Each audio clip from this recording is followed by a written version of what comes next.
Bienvenue dans Tendance Inno, un podcast proposé par DocaPost, acteur référent français de la confiance numérique. Notre objectif, vous partager les enjeux et tendances du numérique autour du Web3. Dans cet épisode, nous parlerons plus particulièrement d'expertise comptable et Web3. Concrètement, ça donne quoi ?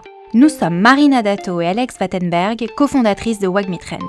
Nous avons le plaisir d'accueillir un invité de marque qui va nous éclairer avec son expérience, son expertise et sa vision unique du Web3. Il est avec nous aujourd'hui bien qu'à distance, mais toujours présent avec la magie de la technologie. J'ai nommé Houssen Issoufali, expert comptable Web3 et fondateur de Hodl Consulting. Pour nous accompagner, Olivier Senot, directeur de l'innovation chez DocaPost, nous éclairera plus concrètement sur ce sujet et les enjeux associés. Nous espérons que cet épisode vous offrira de précieux enseignements et de nouvelles perspectives. Sans plus attendre, mettez vos écouteurs et plongeons ensemble dans cette nouvelle exploration. Olivier, c'est à toi. Expert comptable, le meilleur ami de l'entreprise, mais aussi le plus méconnu des acteurs de la réussite. Du drop NFT à la comptabilité crypto en passant par la DAO, tu touches à toutes les spécificités du monde du Web3. Dans un univers peu ou pas encore régulé, tu éclaires une route rassurante et sécurisante pour tous les entrepreneurs de la tech. Comment tu en es arrivé là est la question que tout le monde se pose, alors place aux questions. Houssen, ça veut dire quoi être expert comptable Web3 ? En fait, il faut d'abord définir le rôle de l'expert comptable de manière générale, je dirais.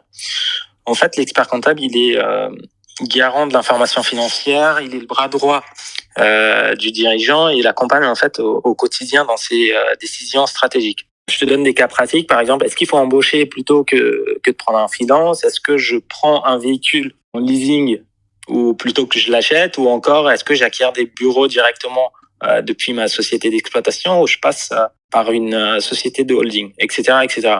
Et en fait, son rôle est d'autant plus important pour l'écosystème Web3 car tout d'abord, en fait, il vient sécuriser les états financiers en proposant de la crypto-comptabilité dont les comptes n'existent pas en fait pour la plupart des produits et services qui ont émergé depuis 2019. Donc en fait, je fais référence entre autres à tout ce qui est farming, lending, donc lié à la finance décentralisée, encore les NFT récemment. Et ensuite, l'expert comptable, il est force de proposition pour les dirigeants souhaitant apporter la crypto dans l'économie réelle. Par exemple, créer une société en apportant directement du Bitcoin et donc l'accompagner sur la création de compte sans forcément ouvrir un compte bancaire, qui est chose compliquée en France encore. Et également, en fait, faire de l'apport de manière générale, en fait. Et pour l'instant, il n'y a pas de dispositif. Et en dernier, il y a toute cette problématique en matière sociale, en fait, des rémunérations qui existent pour les advisors, les founders ou typiquement les salariés qui doivent être payés en cryptoactifs. Donc voilà.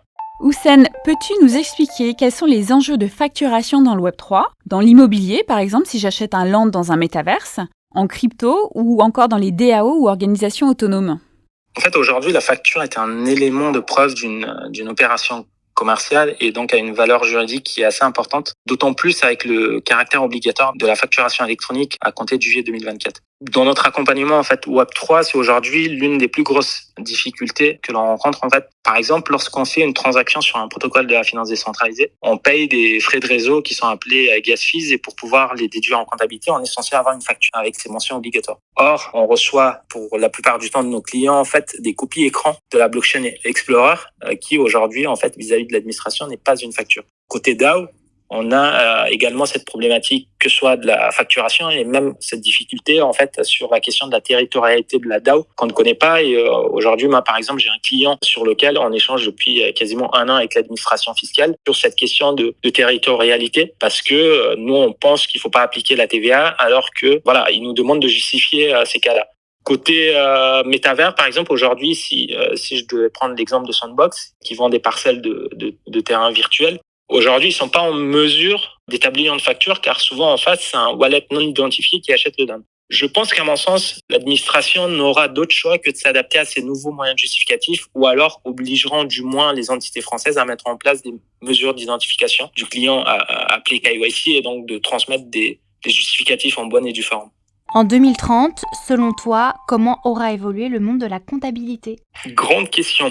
La comptabilité et son monde, en fait, n'ont cessé d'évoluer les dernières décennies. En fait, on est passé des calques, des calculatrices il y a une trentaine d'années, à la comptabilité, en fait, qui est full dématérialisée, où le nombre de cabinets en ligne ne cesse de croître et où l'expert comptable, en fait, fait de plus en plus de conseils et de moins en moins de comptabilité. En fait, je dirais qu'au même titre qu'Internet a changé la façon de travailler des comptables, je pense que la blockchain viendra bouleverser notre quotidien Par exemple, j'imagine en fait une blockchain où l'ensemble des factures sont enregistrées de manière automatique et où l'État en temps réel pourra récupérer la TVA sur les transactions grâce au smart contract. On pourra également paramétrer et éditer les bilans et les comptes de résultats de nos clients. Ainsi, en fait, on sera de plus en plus focus sur cet aspect conseil où on est vachement attendu. Et en fait, je dirais même que, pour finir, que des nouvelles fonctions émergeront, en fait, tout simplement dans notre profession grâce à la blockchain. Voilà. Avant de conclure, Olivier va nous ouvrir les chakras de réflexion sur ce sujet. Olivier, on t'écoute. C'est quand même un métier particulier. Alors pour certains, ça relève soit de l'exploit, soit du masochisme porté à son paroxysme, lorsqu'un simple effort de mémoire nous rappelle la douleur passée des cours de General Accounting que nous avons tous subis par le passé. Mais certains comme toi y trouvent une source d'inspiration et de créativité infinie. La pure comptabilité est en voie d'extinction, comme tu l'as souligné. Le régulateur impose à court terme une automatisation de la facturation et les systèmes experts prendront le relais pour organiser les chiffres, accompagné par l'IA, et seul le conseil restera le principal asset de ton activité. Un conseil juste et avisé, mêlant prise de risque et sécurité de l'entreprise, garantie de conformité et maximisation de la rentabilité, bref, plus qu'un professionnel, tu deviens un artiste. Un art ardu dans le monde Web3 aussi instable qu'en pleine croissance. Une jungle peuplée de prédateurs, sans foi ni loi, prêts à tout pour s'enrichir, bien souvent aux dépens des oies blanches profondément inspirées par le renouveau qu'apporte la technologie dans l'organisation du business et de la société. Par-delà les chiffres, tu apportes ton concours au DAO, ce nouveau terme dont l'objectif n'est lui pas si récent puisque l'organisation d'une société, au sens d'un ensemble organisé d'individus entretenant des rapports d'interdépendance réglés, exprimable sous la forme des règles naturelles ou conventionnelles selon le Larousse, est aussi ancien que la civilisation elle-même. Seul le support change. L'évolution des DAO est un exemple de réécriture accélérée de l'histoire, avec passage par la case du vote censitaire. Les organisations Web3 prennent des formes diverses, se cherchent, testent des configurations à la manière d'une plante qui cherche la meilleure manière de capter la lumière du soleil.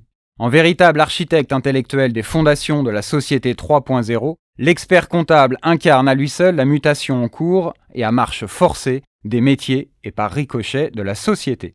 Se dessine par ce prisme un avenir au parfum clair-obscur de la disparition progressive d'un métier au profit d'un autre. Le comptable, en tant qu'espèce en voie de disparition, laisse la place à l'expert comptable dans cet univers 3.0. La profession d'expert comptable et son évolution fait ainsi partie de la cohorte des métiers en mutation. Dans une société par essence peu encline au changement, ces évolutions à grande vitesse seront-elles synonymes d'un renouveau sociétal comparable à la révolution industrielle ou le détonateur d'une explosion du contrat social? Vous avez 4 heures. Et voilà, cet épisode touche à sa fin. Nous espérons que cet échange vous aura apporté de nouvelles connaissances sur la comptabilité version Web3, ainsi que de nouvelles perspectives de compréhension. Nous remercions chaleureusement Houssen Issoufali ainsi qu'Olivier Senot pour leur participation et leur expertise, et nous espérons que vous avez apprécié cette discussion aussi passionnante qu'enrichissante. N'oubliez pas de nous suivre sur les réseaux sociaux de DocaPost et WAGMI Trends pour être informés des prochains épisodes. Tendance Inno, c'est fini pour aujourd'hui, mais n'hésitez pas à nous envoyer vos commentaires et bien sûr à partager cet épisode s'il vous a plu. Nous serons ravis de vous lire et de vous répondre. Merci de nous avoir écoutés et à très bientôt pour un prochain épisode avec un leader du Web3. Retrouvez cet épisode sur le site de DocaPost ainsi que sur toutes les plateformes de podcast.